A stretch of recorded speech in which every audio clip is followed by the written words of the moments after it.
Hello, hello. I'm not sure if I'm supposed to see. I can see I've got some people have joined.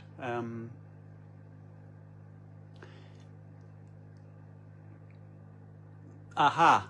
I can see somebody has put something.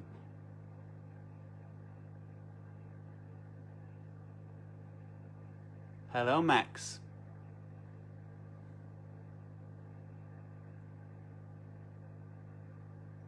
Hello, Matt.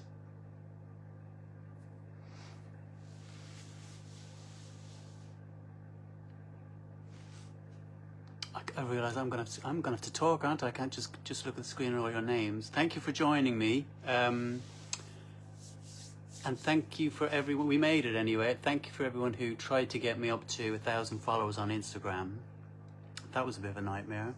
Funny thing is, when I had the idea to celebrate the 30th anniversary, it was initially going to be just a bunch of Instagram live events. So that would have been a bit weird. Yeah, basically, when I had the idea to celebrate the anniversary, podcast wasn't even on my radar. I was basically going to do some Instagram lives, and I reached out to some of the guys to see if they'd be interested. And everybody was up for doing something, but not everybody was up for being on camera. So I thought, well, I'll do some interviews anyway, and I can just turn them into reels and stuff. And actually, the first person I chatted to was Tracy, and in my first message to her, I'm mentioning basically I'm going to do some reels. So the more people I interviewed, and everybody had a lot to say, and I just thought, this is obviously a podcast. Yeah, so it's been a lot of work, but I've been loving doing it, and obviously it's a passion project, and it's actually it ticks all my creative boxes because there's music involved, and basically just putting the whole thing together. It reminds me of when I was a kid in my bedroom. I used to do these imaginary radio shows, and I get the same buzz from doing this podcast as I did when I was a kid doing these radio shows when I was like 7 or 8 years old, just with better technology. So thank you all for joining. Why the 30th and not the 20th and 25th? I don't know, Malcolm. I guess I wasn't on social media back then, I don't think, because I'm relatively new to all this malarkey. And obviously anniversaries are a big thing now, aren't they? But I just thought, as it was coming up to the 30th, it was on my mind, and I wanted to do something to celebrate. And here we are.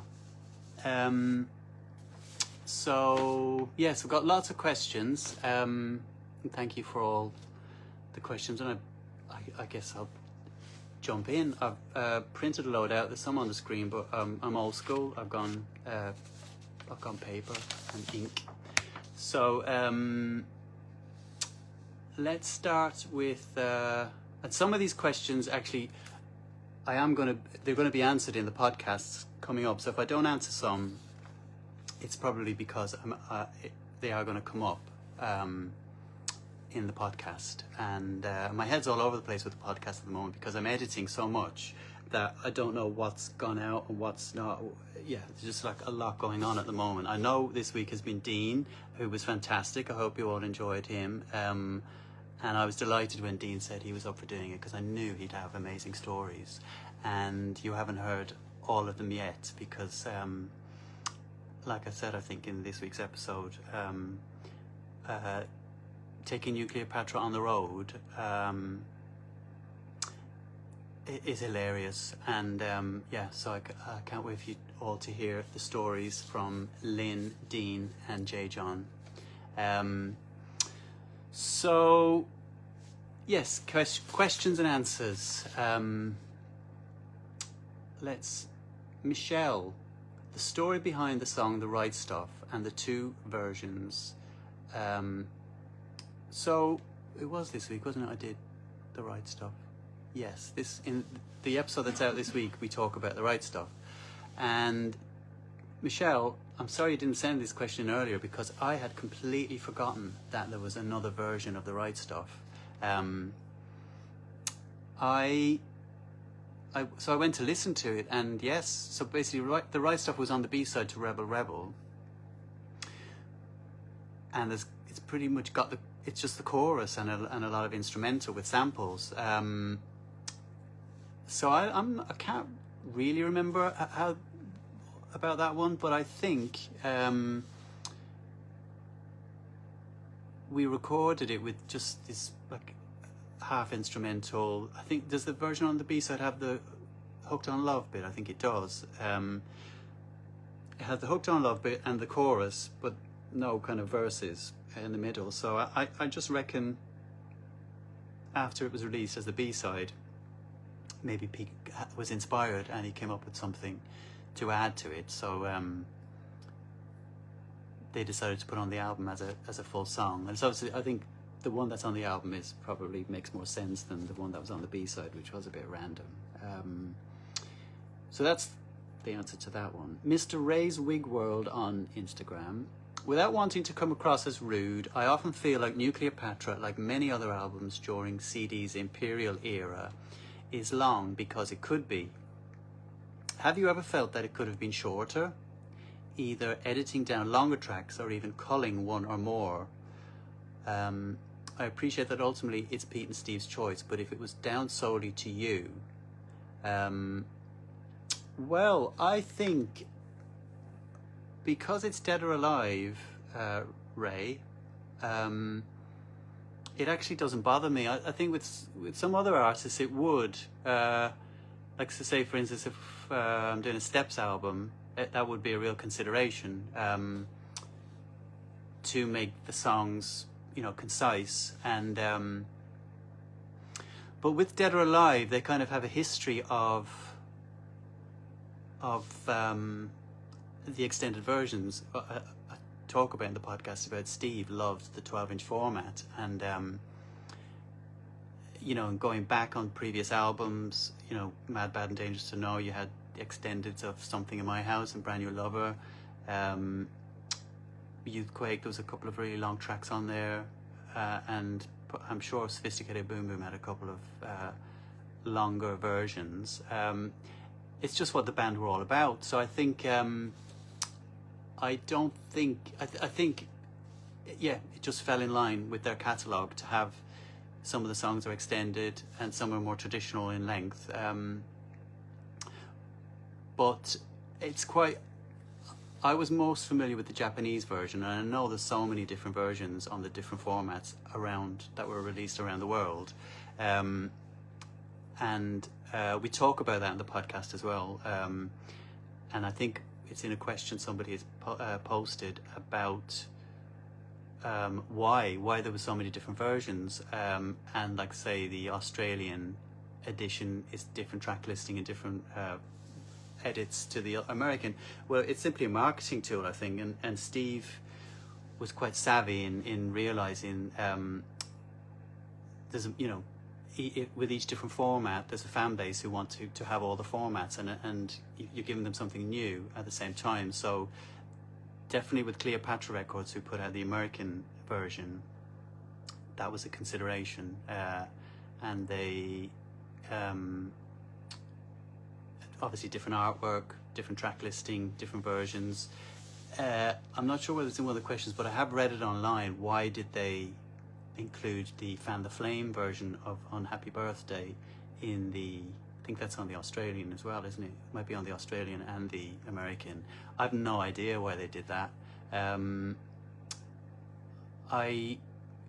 pretty sure when we were laying down versions, Steve would have done a 12-inch for most of the tracks on the album, and then he had them on DATs that he could use whenever he wanted, and again there's such a history of that with the band's catalogue, with Rip It Up and remade, remodeled. You basically, it was what Dead or Alive were all about, wasn't it? The dance floor, and So I think that's why Steve was quite keen on having all these extendeds, to have a kind of pool of music to choose from when he was doing his various versions. Let's see, what have we got here? Anthony has asked, do you know what Pete and Steve's favourite Dead or Alive output was besides Nukleopatra? There has been a lot of rumours they looked back on some of their catalogue with a little disdain. I would say, from what the boys said at the time, Sophisticated Boom Boom would probably be their favourite album, and they adored Zois Beheld. They loved working with him, and they had many stories of their time making that album. I think obviously it's well documented there was a lot of fireworks in the studio with Mike and Matt when they did Youthquake and Mad Bad. So I'd imagine Sophisticated Boom Boom was their favourite. Also by Anthony, did Pete and Steve ever give you a professionally done video DVD copy of the Youthquake tour live? No, but I do know the footage you're talking about. It looks fantastic, and I mean, that should be out there. I mean, I don't know who's got it, but yeah, it's stunning that if that whole concert was filmed, yeah, it'll be amazing whenever that does surface one day. Oh, here we go. We've got a little message here from David, Mr. David Dusty.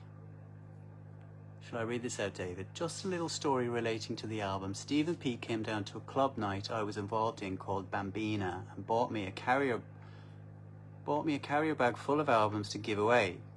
I was over the moon. Pete did a PA the following week. Impromptu. He sang for an hour and did practically the whole album. Happy days. That was the thing. If you, I say this on the podcast, I think, if you went out with Pete on a night out, you would never know where you were going to end up. And I remember going out with him once, and we ended up going to Eve's on Regent Street. I think it might have been Smashing, but we were just in there, and all of a sudden he told the DJ, put on the B-side of the DJ used to be around 12-inch. He said, put the B-side on, I'll do Misty, and he got up and did Misty Circles, just an impromptu performance. That was the beauty of Pete. You just never know. You never knew what was going to happen. And this is the last one from Anthony. Did you ever make Pete angry? What did he do when he got mad? You only mentioned he only wanted to do a few takes, so he must have wanted everything ready when he got to the vocal booth. Well, in the first episode of the podcast, you did hear a little clip of Pete. That's probably the maddest Pete ever got with me, and that was him behind the mic when... sometimes when you're playing the tape down and there's things open, like there'll be tracks open on the desk, so basically what he's hearing in his cans was probably a lot of mess, and he's like, where the fuck am I? It's like, you know, obviously when you're laying down a track, it's not all like laid out as it is when the finished version. There's like sections, and all the vocals mightn't be in the right place, and so probably he was hearing stuff that was like confusing. It's like, what the fuck are you doing to me? Will you like, just play the right bit and stop fucking about? That's the maddest Pete probably ever got with me, but luckily for me.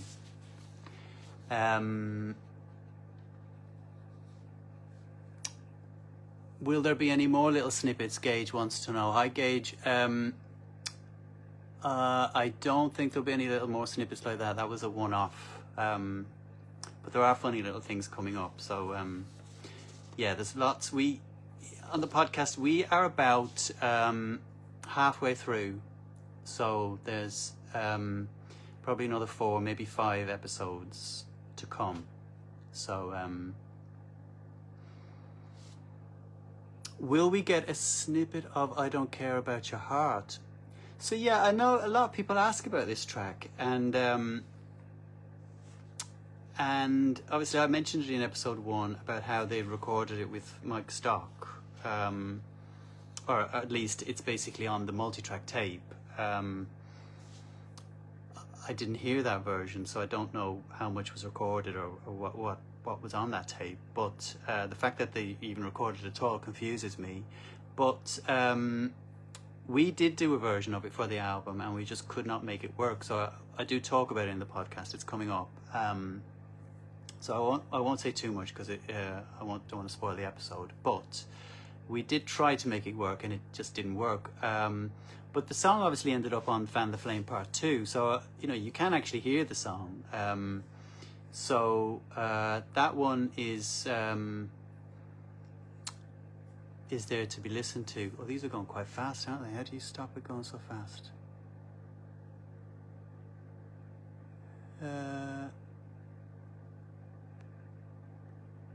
Hello, Seb. Right, let me get on with some other questions. What is my favourite track on Nuke? Matthew wants to know. And what's my favourite Dead or Alive track overall? Well, my favourite track on Nukleopatra, I said in the podcast it was I'm a Star, but to be honest, it just depends on what mood you're in, doesn't it? Some days I'm in the mood for I'm a Star, some days I'm in the mood for International Thing. My favourite Dead or Alive track overall, that is again really hard. It just depends on what mood you're in. How can you say what your favourite track is? If I want, sometimes I'm in a mood for a bit of Misty Circles or Far Too Hard, that era. Sometimes I'm in the mood for something very shiny and poppy, like Mad, Bad and Dangerous to Know, an album track from that. And then sometimes I'm in the mood for a bit of dark, high energy, so I go to Youthquake. Just depends on what mood you're in. Thomas sent me lots of questions. Thomas, here we go. We've got the answers coming up. Nukleopatra. Whose idea was it to spell out Nukleopatra? I think that was Steve's idea, and that is Steve whose voice you hear underneath the vocoder. The answer to your second question is yes. The third question, were there plans to release Nukleopatra as a single video? I think somebody else also asked why wasn't there a second single. I think basically because Rebel Rebel didn't do so well,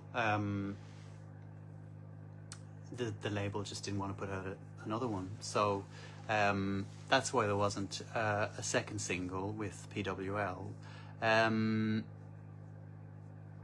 Yeah, that wasn't really I didn't get involved in all that, so that was kind of up to the guys and whatever labels they were licensing the product to.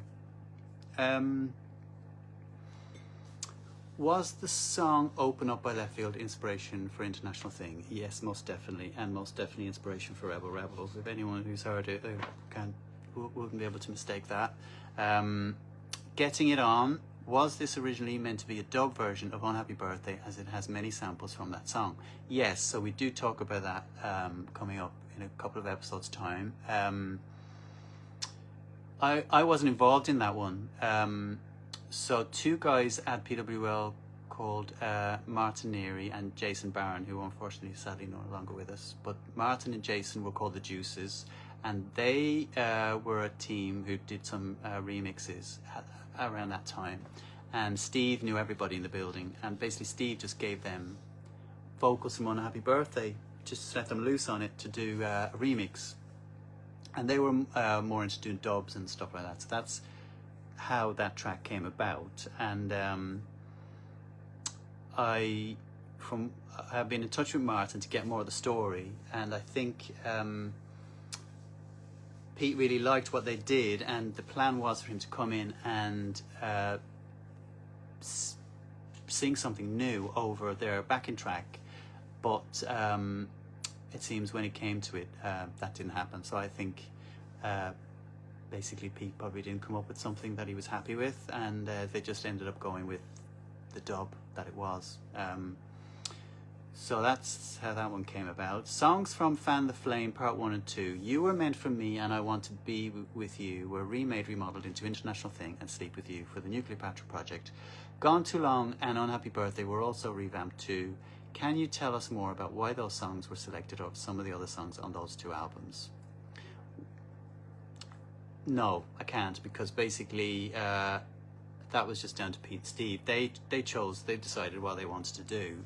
And I wasn't really part of that decision making, so Steve would just rock up to the studio and say, "This is what we're doing today," and I'd get on with it. So, yeah. Were there new songs that Pete wrote for this project but didn't make it on the album? There was one other song that I can remember, which was called "Fever of 102," which a couple of other people have asked about, and that was. It was just an idea that Pete had, and I think it was a chorus idea.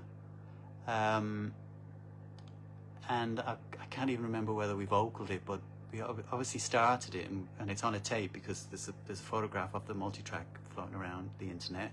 But I cannot remember how developed the song was. I don't think it was. I think I would remember more about it if it had been more of a developed song. I think it was just an idea we tried, and either Pete didn't think it was good enough or he got distracted by something else, and it didn't go any further.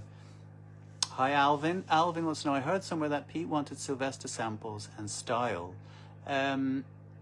Pete really liked Sylvester, and I remember I'm trying to remember what song it was. Definitely there was some synths on a Sylvester record that were an inspiration for something on Nukleopatra. I can't remember which one it was now.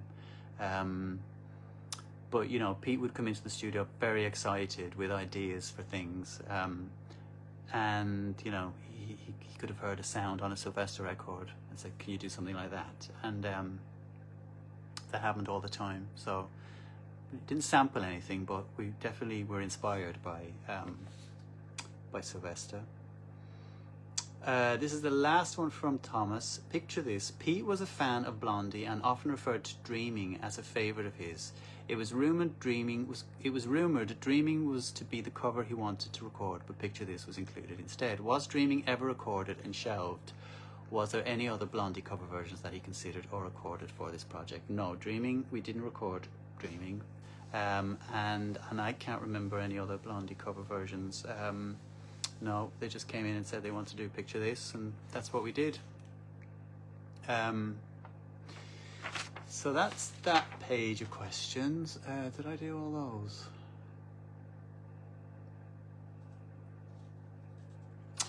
This one is from Eric. Is there any exclusive material that could eventually be released for a special edition of the album? Like I said earlier, I think we laid down a lot of extended versions when we would do a mix. I'm pretty sure we would have laid a 12-inch down for most things, and I'm not sure whether everything has already been used or not. So I don't know. That's not really my department. That's more of a label thing. But there could be other 12 inches or extended versions that haven't been used yet. And the second question, is there any professional live footage or audio from the Nukleopatra tour that could eventually be released? Well, the only two I know of, the Europride Festival in Paris from '97 was professionally filmed, and that looks stunning. I mean, it's on YouTube, and I think Carlo has put a link up before of, I think they recorded like 5 or 6 songs, so, and that looked amazing. So if that was ever, that could be released eventually. And I think the gig in Victoria Park looked like it was pretty, looked like it was filmed professionally. So those two. What else have we got here? Okay, so this one is from Kelly. Hi, I'm wondering if you were in on some of the changes in production on the USA Nukleopatra. I'm a Star definitely has more synth, maybe taken from the Something in My House album version. Yes, so a few people have asked about this. That is definitely a sample of the Cowbell Go-Go that was used in something in my house, and it was basically it was a sample that Steve had, and I can't remember whether he just played it to me one day and I thought, oh, well, let's use that, or whether he wanted to use it. I can't remember, but it worked really well, and it's very distinctive. The USA version, I'm not sure. I think with I'm a Star, we did it early in the project and we mixed it, and then we came back to it later when we had Neil play guitar on it, Neil X, and I think that's probably the two different versions. So when we got it up again to do the guitar, I think we changed some of the production. So that's the two different versions. The other question is, in the original track listing in the Nukleopatra kiosk, Out of My Mind was listed as a separate track. Was it a dub? Versus being the vocal with the new title, Spend the Night Together. I think that, I'm not sure, but I'd imagine that was just that little section of the very long version that's on the Japanese release was possibly maybe going to have a different CD ID. So, so basically the tracks would have run as it does, but perhaps maybe at some point they were going to call that a separate track, and as if their tracks are running into each other. But it's just a guess, but that's what I think happened with that one.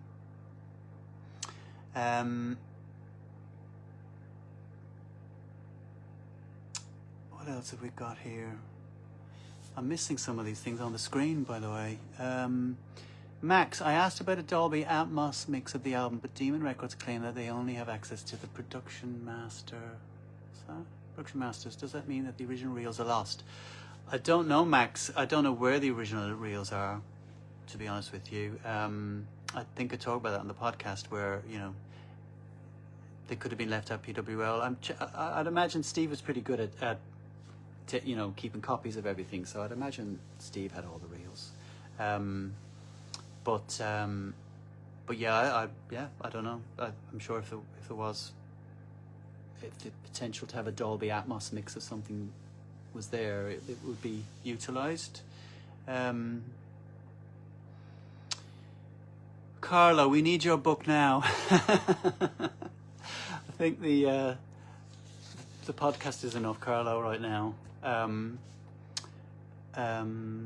Hello, Lynn. Glad to see you watching. Can you please tell me your favorite song from Dead or Alive? We talked about this already. Is that Anna? Hi, Anna. It's impossible for me to have a favorite, Anna. It's different on different days. It depends on what mood you wake up in, whether you're in a Youthquake mood or whether you're in a boom boom mood. Yeah. Or a Nukleopatra mood, yes. Right, let's see. I need to finish off a sheet and put it down so I know I've done it. Right, I haven't done this one.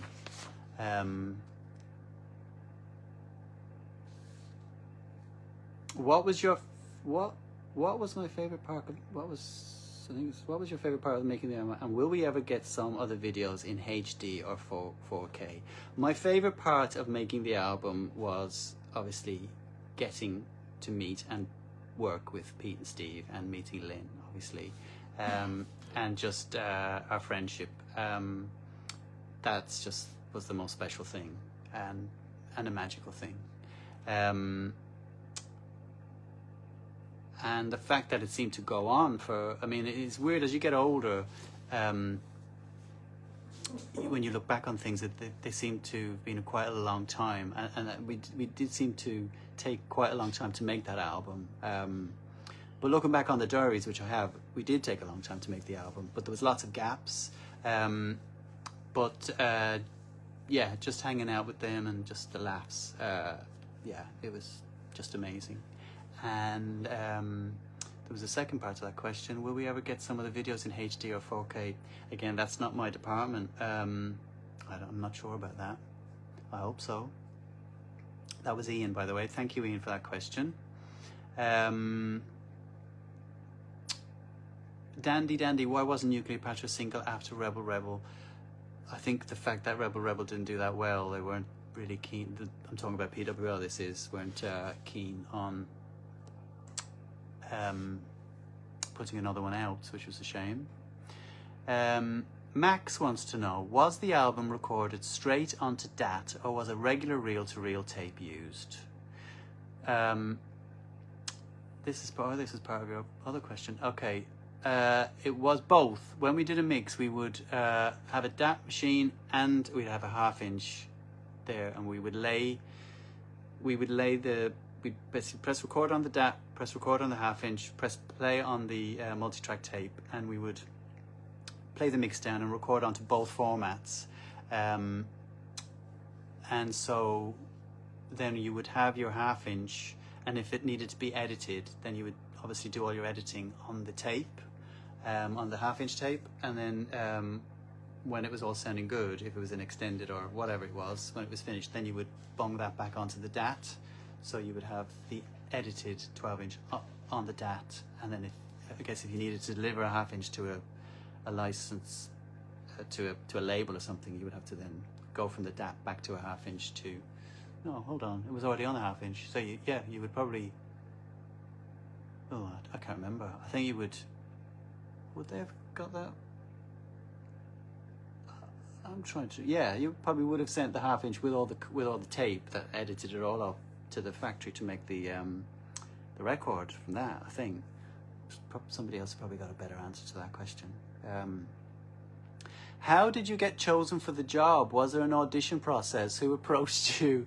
David, have you listened to the podcast? Yes, so basically, listen to episode 1. All the answers are there. What's going on? Some information about who remixed Rebel Rebel and why the 12-inch Energy remix wasn't released until 2016. That's from Max as well. Well, that 12-inch Energy remix of Rebel Rebel we did. We basically just did another version after we finished the regular version. We did this other more cappella sounding version. I've no idea why it wasn't released until 2016. Why did they take so long? Some information about International Thing and Sex Drive. Okay, well, International Thing we spoke about in episode 3. It's one of my favorites. I don't really have much more to say about it than what we covered on the podcast, because we did go into it quite a bit. Sex Drive, I knew nothing about Sex Drive before doing this podcast, and so when I kind of came to that song, I thought, I don't know anything about how this song came about, and like I said in the podcast, I was a really big fan of Hell's Party by Glam, and when Steve first played me Sex Drive, I was like, wow. And Glam, I've said in the podcast, was something that came to my mind when I thought of Dead or Alive making a record in 1993. I thought that sound would suit them so well. So the fact that they actually did work with Glam was amazing. But I've tracked one of Glam down for the podcast, so we've got the story of Sex Drive and how it came about. So I can't wait for you to hear that, because I spoke to Davide Rizzati, who was one of the Glam members, who came to London to record Pete's vocal at Strong Room Studio. I won't spoil it, because that's coming up in a couple of episodes' time, but it's a good one. But I had great fun when Steve said right at the end of making Nukleopatra, Steve said we were going to re-record it, so I was delighted, because I love that one, and I had good fun making that one. So what's this one?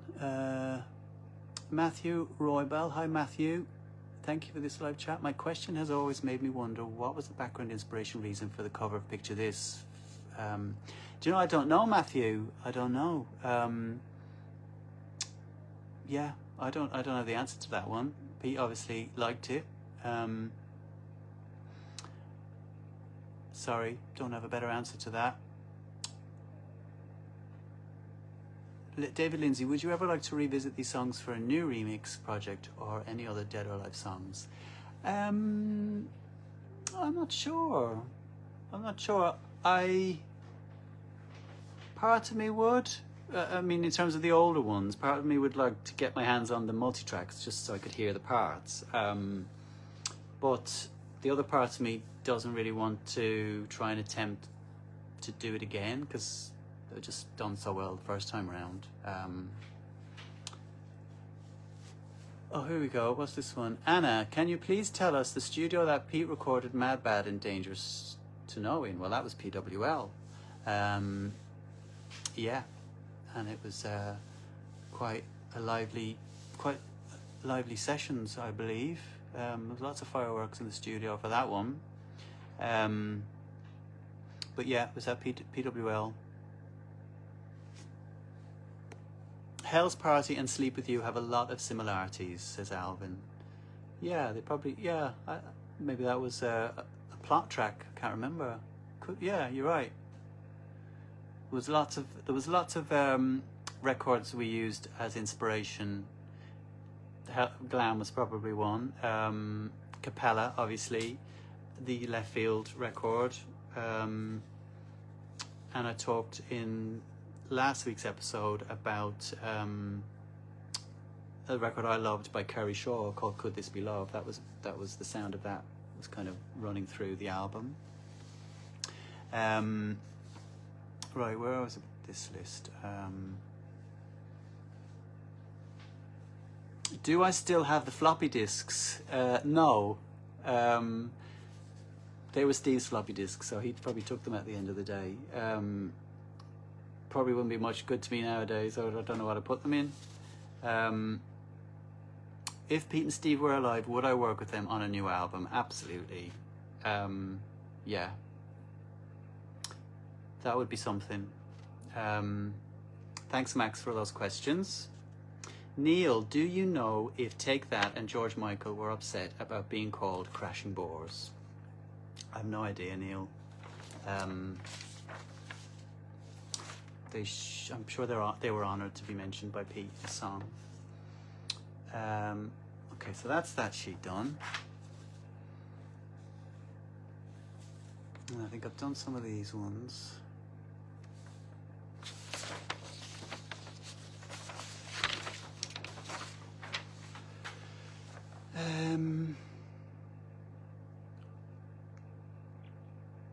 Max has another song. Have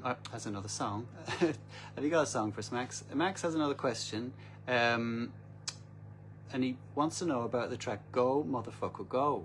I've never heard of this track, Max, but I've heard of other people talk about it online, but I've never, I didn't know about it until people started mentioning it online.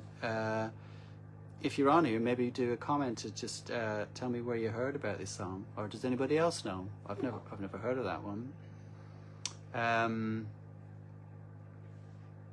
Barry, this is a great album. Could it be that a special deluxe edition is in the works? I have no idea, Roberta. That's not my department. But who knows? Riku, hi Riku. Riku's not sure whether she'll be able to watch the live due to the time difference, but she'd be ever so grateful. She said, I'd be ever so grateful if you could tell me whether there were plans back then to rearrange any other past songs besides I Don't Care About Your Heart. Well, like we talk about in the podcast, I think most of the songs on Nukleopatra were repurposed from previous albums that basically Fan the Flame, Part 1 and 2. And songs that were written with Peter Oxendale. So there wasn't any other plans to. I think but any of the ones that the boys wanted to do, we did. And I wasn't aware of any other ones. So right, I'm going to go on my screen now because I think I've got a few more in there.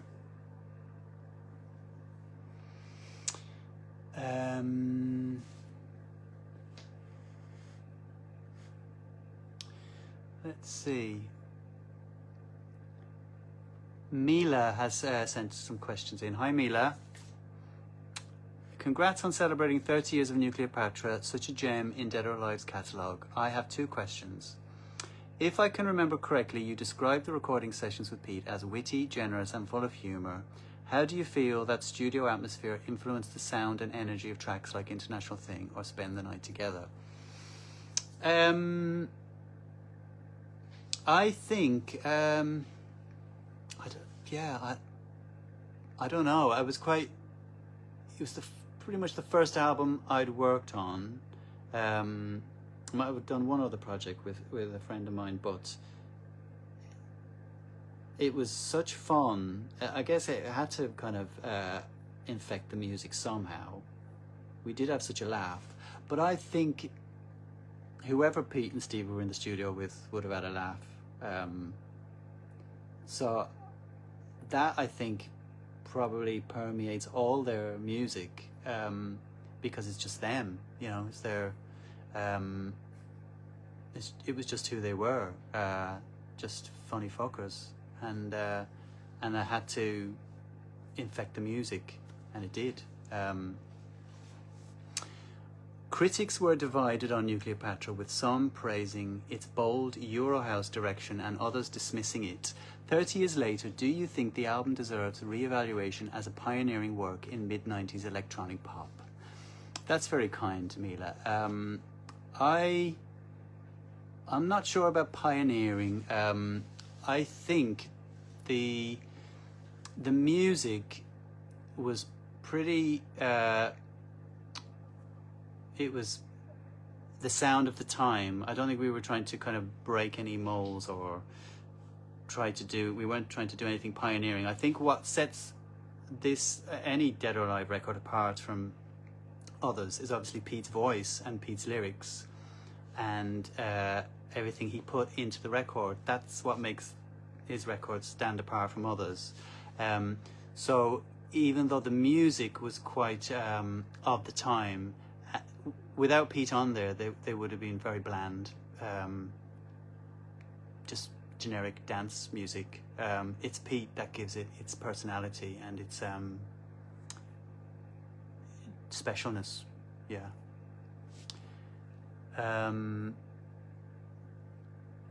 What else have we got on here? I think I might have printed all these ones out. Yeah, I did.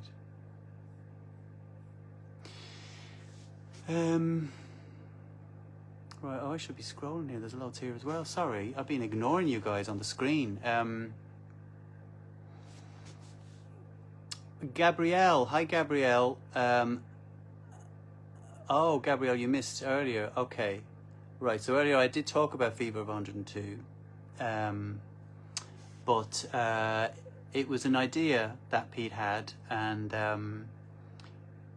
it didn't really develop into anything else. So we recorded something. I'm not sure what we recorded, but the fact that I can't remember much tells me that it wasn't much. It didn't really go anywhere.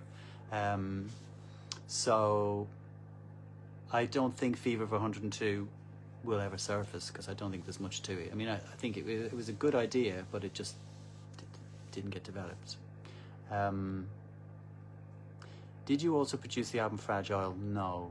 Actually, Barney, I think a guy called Barney, who used to work at Moloko, who worked with us when we did the Cleopatra tracks. We did 3 covers at Moloko for Cleopatra Records, and Barney was on those sessions, and so I think that's how he met Pete and Steve, and he went on to do Fragile with them.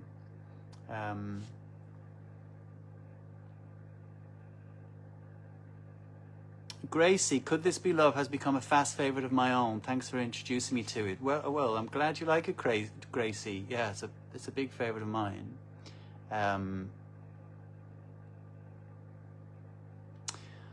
Gage, on the right stuff, the B-52s were sampled on the International Crisis version. Whose idea was this? It's one of my favourites. Okay, so like I said earlier, when I did my little piece on Right Stuff for this week's episode of the podcast, I had completely forgot that there was an earlier version that was the B-side to Rebel Rebel that didn't have the complete song, and instead of having verses, it had some samples. So is that a B-52 sample gauge? I'm guessing it is, if that's what you said. Right, because I knew there was some connection with B-52, so I thought it was the party all night long, I'm going to party all night long vocal, but you might be right, Gage. Maybe it was the sample that I was thinking of. But whose idea was it? Probably Pete's or Steve's. I don't know. Apart from the B-52 singles, I don't know much about them. So it was probably the guys who suggested that.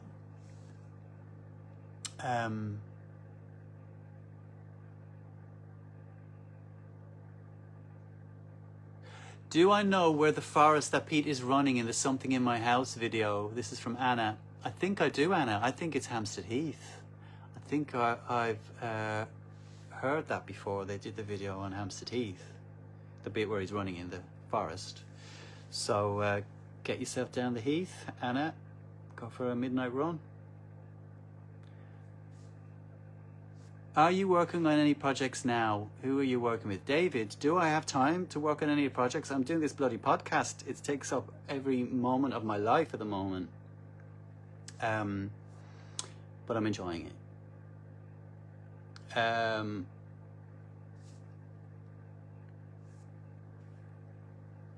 Okay, Gracie's come back with Go Motherfucker Go was recorded around 1992 by Pete Solo. He performed it live a few times on his 1992 solo tour. Seems he abandoned it and never brought it to the Nuke sessions. No, I don't know that one, Gracie. Okay, so he did that in 92, right.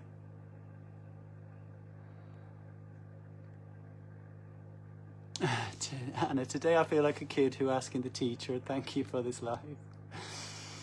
Will you all settle down now, everyone, please? Were some remixes commissioned and never used? Anthony asked this one. Again, I don't know if they remixes were commissioned. Who went about choosing the singles in all the different territories? It would have been Steve, I guess. Steve and the label, whoever he was licensing to.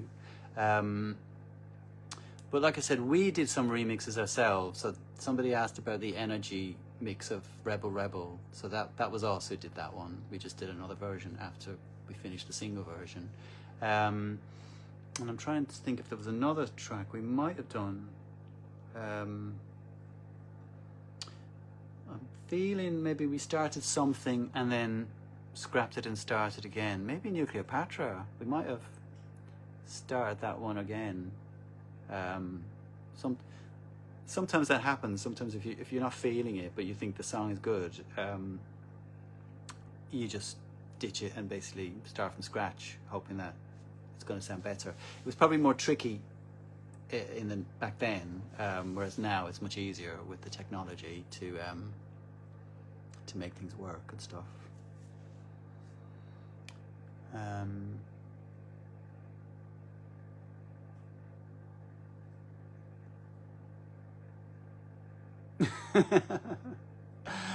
Lynn, they loved our Viking. Oh yes, I did bring something to show you.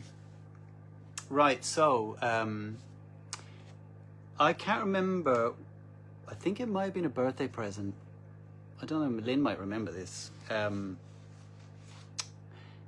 This was basically, it was either a birthday present or it was a sorry present for Pete not showing up for dinner one night or something. But Steve gave me this from Pete, and I've kept it in this frame. I'm going to show it to you. It's in a Woolies frame, like cheapest chips frame, that tells me that Steve probably ran around the corner to Woolies to get a frame for this print. But this is the print.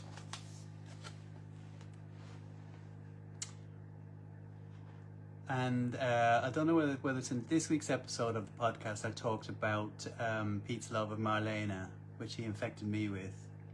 But that is my little present. And if you notice, Nukleopatra is spelled with a C, so this was probably before they decided to go with the K. But yeah, that's special. And I mean, part of me wants to get it framed properly. Do you remember this one, Lynn? Part of me wants to get it framed properly, but then another part of me kind of wants to keep it in this frame because it has sentimental meaning. But I'm glad you said that, Lynn, because it's reminded me to show that. Would have forgotten otherwise. Max, would you remember if any earlier versions of songs were played in the studio footage that you mentioned in the latest episode? Oh, this video footage that I saw of the boys working with Saw.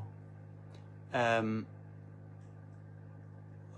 can't remember, but yeah, I'm sure it was earlier versions because it would be just when they were recording, so it would have sounded rough as nails probably. But no, I don't remember the actual. I was more focused on what I was seeing rather than what I was hearing.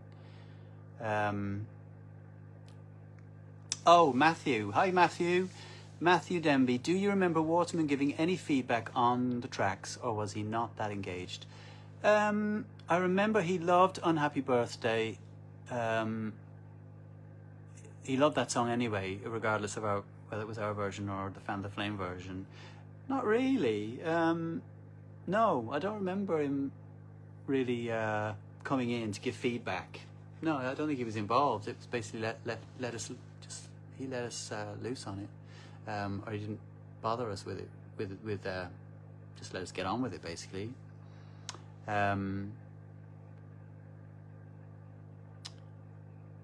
Matthew is going to join us on an upcoming episode of the podcast.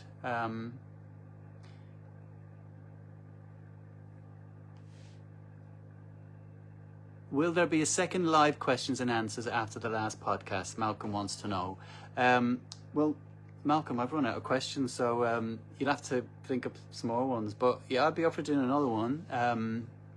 I said earlier, in case other people weren't on, that we're about halfway now.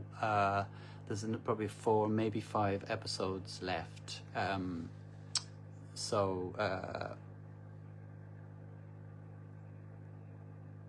We may do another live towards the end if there's enough. If there's anything to talk about.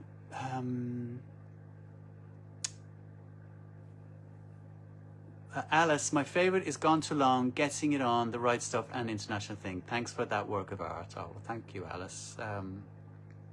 It's a team effort. Mike wants to know, were many tracks mixed several times before being approved by Pete, or did Les Sharman mix them right first time? Well, we do. Actually, there's another coming up. We are going to talk about a process called mix recalls, and so basically recalls are like quite an important part of the recording process, and they're not always necessary. Sometimes you do mix it right first time, but most times people will take a track home and live with it and realize there's things that could be better, or things they'd like to change. So in that case, you recall the mix that you had to basically make your changes. And so yeah, we obviously, this album took quite a long time. There was a lot of gaps, but took pretty much a year from start to finish. So by the time we get to like the end of '94, Pete and Steve have had plenty of time to live with these tracks, and they want them recalled. So we did get most of the mixes up again to change them, and sometimes not just to change the mix, sometimes to like add extra production, which is why on a lot of the versions, which is why there's a lot of versions of some of the songs, like I mentioned earlier, I'm a Star. There's 2 mixes of that around, and I think one is from the earlier version we did, and one is from the later version. The later version we got Neil X to play guitar on, so if you're listening to a version with lots of guitar, that's probably the second version of the song we worked on. But yes, we did lots of recalls with Les. And yeah, so Les is coming back on the pod to talk about that if you're interested in all the studio kind of stuff.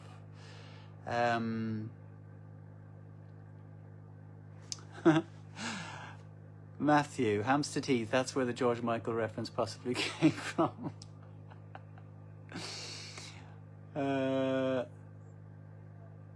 I haven't, Gabrielle. I haven't heard your remake of Sleep With You. I'll have to check it out. I didn't know I could do this and bloody see loads of questions. I should have been doing this earlier. Sorry.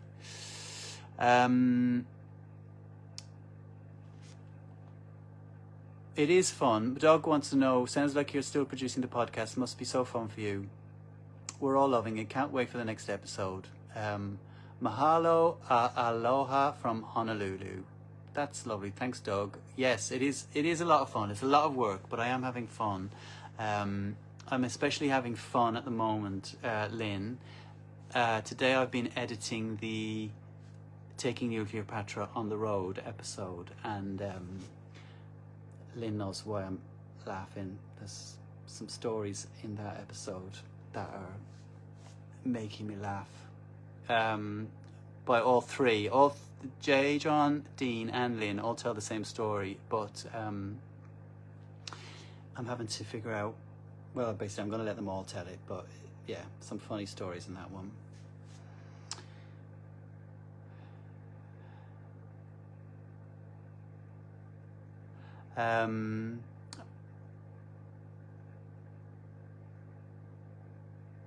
Let's see, what else have we got?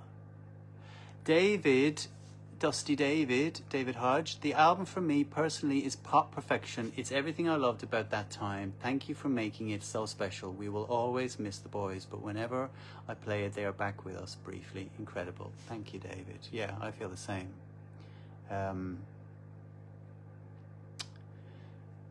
Brilliant. Well, I think I've done all my questions, guys, and well, that's actually, that hour has flown by. Do you know what? I haven't even drunk my tea. I haven't even had one sip of tea.